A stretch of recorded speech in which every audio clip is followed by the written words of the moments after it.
Hello, grade fives, and welcome to our first science lesson this week. We are in week 5, and we are continuing to discuss Unit 1, which is still human organs and systems.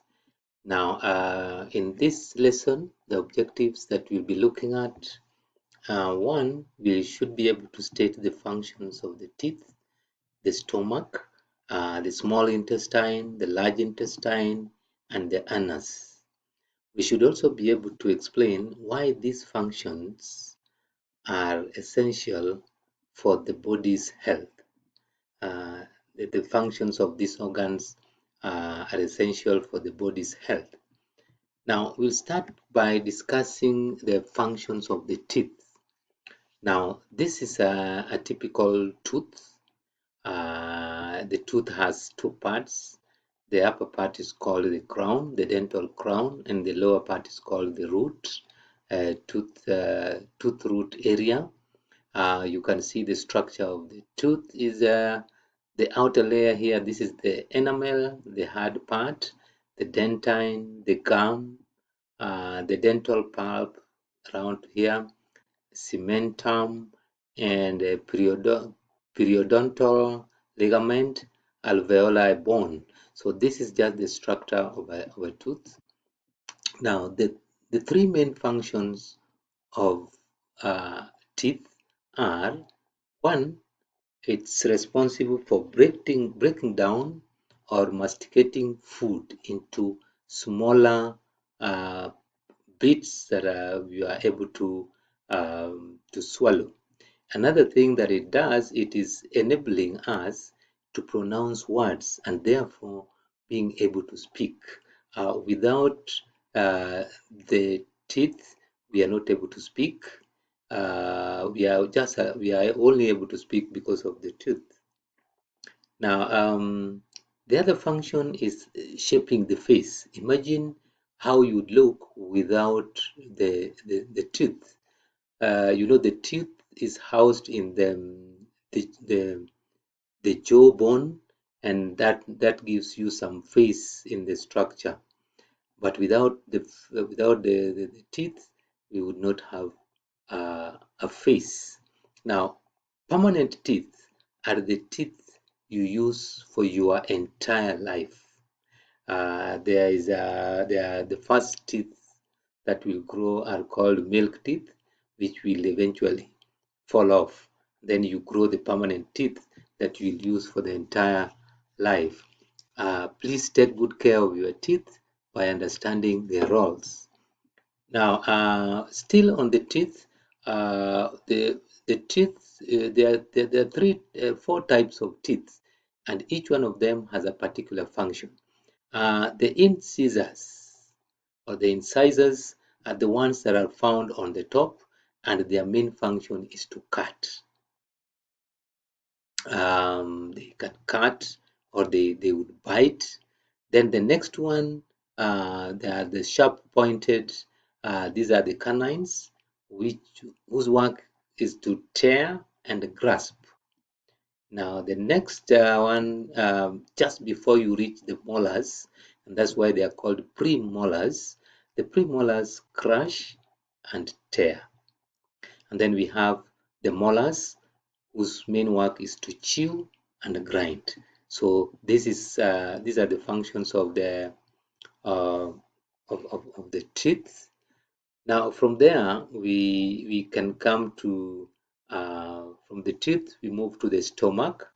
Now, functions of the stomach. This is basically how the stomach looks like. The esophagus runs from here, then get into the stomach. Then it comes down. Out from the stomach is the duodenum, and it comes down. Then it goes now to the small intestines. Now, the stomach has three main functions.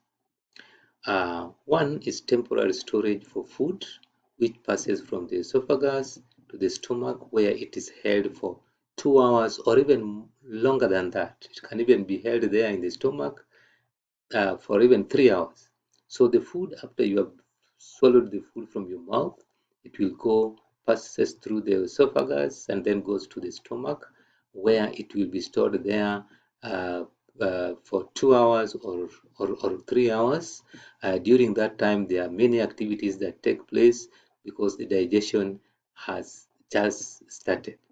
Now, another function of the stomach is mixing and breakdown of food by contraction and relaxation of the muscle layers in the stomach. So when the muscles are contracting and relaxing, the food is being mixed and broken down. Now, another function of the stomach is to the digestion of food. Actually, it is involved in the direct digestion of food. Now, from there, now we come to the functions of the small intestines. Now, the small intestines are these ones here. When you look at this and you compare with this, these actually will be the large intestine. These are the small intestine. From here, this is the duodenum, and which gets into the stomach and up to the esophagus. Now, the main function of the small intestine is chiefly involved in the digestion and then absorption of nutrients or food. So this is where absorption of food takes place in the small intestine. Digestion ends in the small intestine, and then food is now absorbed into the bloodstream. Now, another function of the small intestine, it receives the pancreatic secretions or some juice and bile through the pancreatic duct, which aid with its functions. So these are some juices. The bile is used in the digestion, and the pancreatic juice also, they are like enzymes which will speed up the digestion. Then from there, we move to the functions of the large intestines. You can see now the intestine, when you compare them with the small intestines, they are very large. They are very big. They are big pipes. Now, the large intestine has three primary functions, three main functions. One, absorbing water and electrolytes. Two, producing and absorbing vitamins. And three, forming and propelling feces toward the rectum for elimination or removal. Now, this is forming and propelling feces. That means it is through here that pressure is mounted and is able to push down the feces towards the rectum.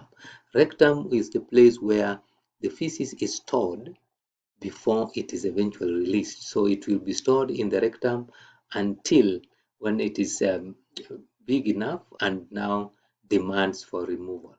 So these are the three main functions of the large intestine. Then we come to the last part of the organs we're talking about, functions of the anus. The first function of the anus is that it is the end of the gastrointestinal tract, GI.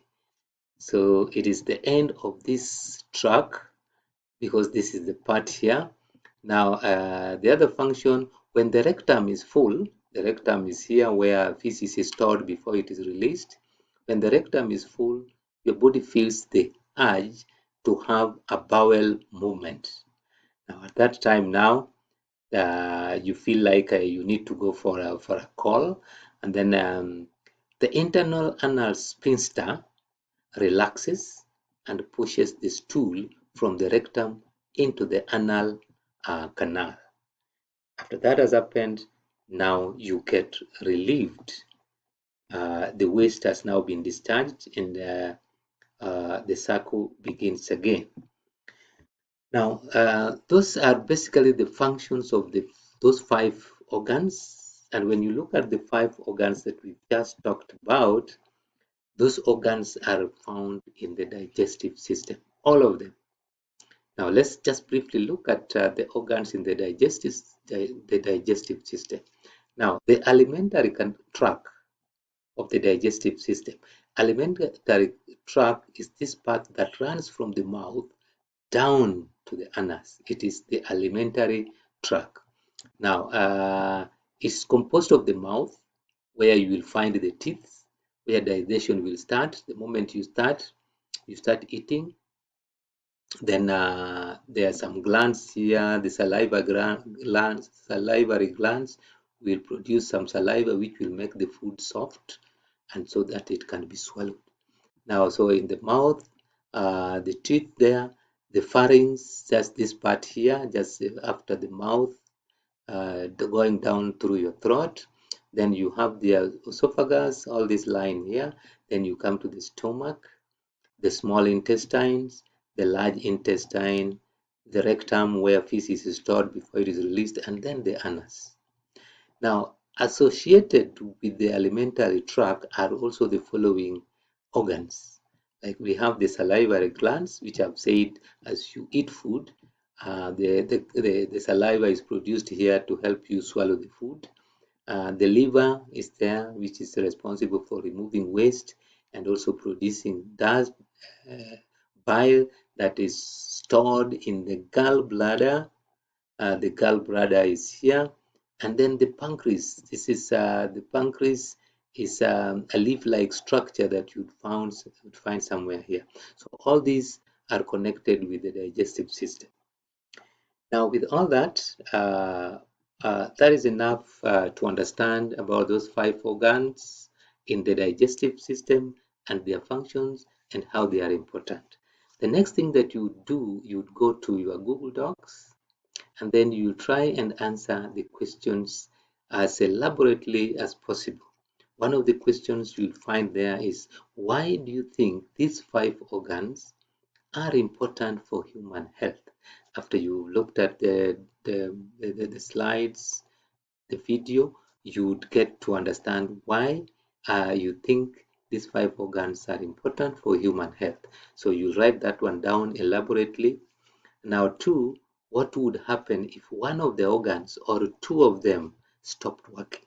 Again, you would explain in details what you think would happen. Then I think the third question would try to suggest which things would help you keep the organs healthy, strong, and safe from damage. At least you list down some five things that you do to keep those five organs healthy and safe from damage. Thank you so much, and I hope you've enjoyed our lesson.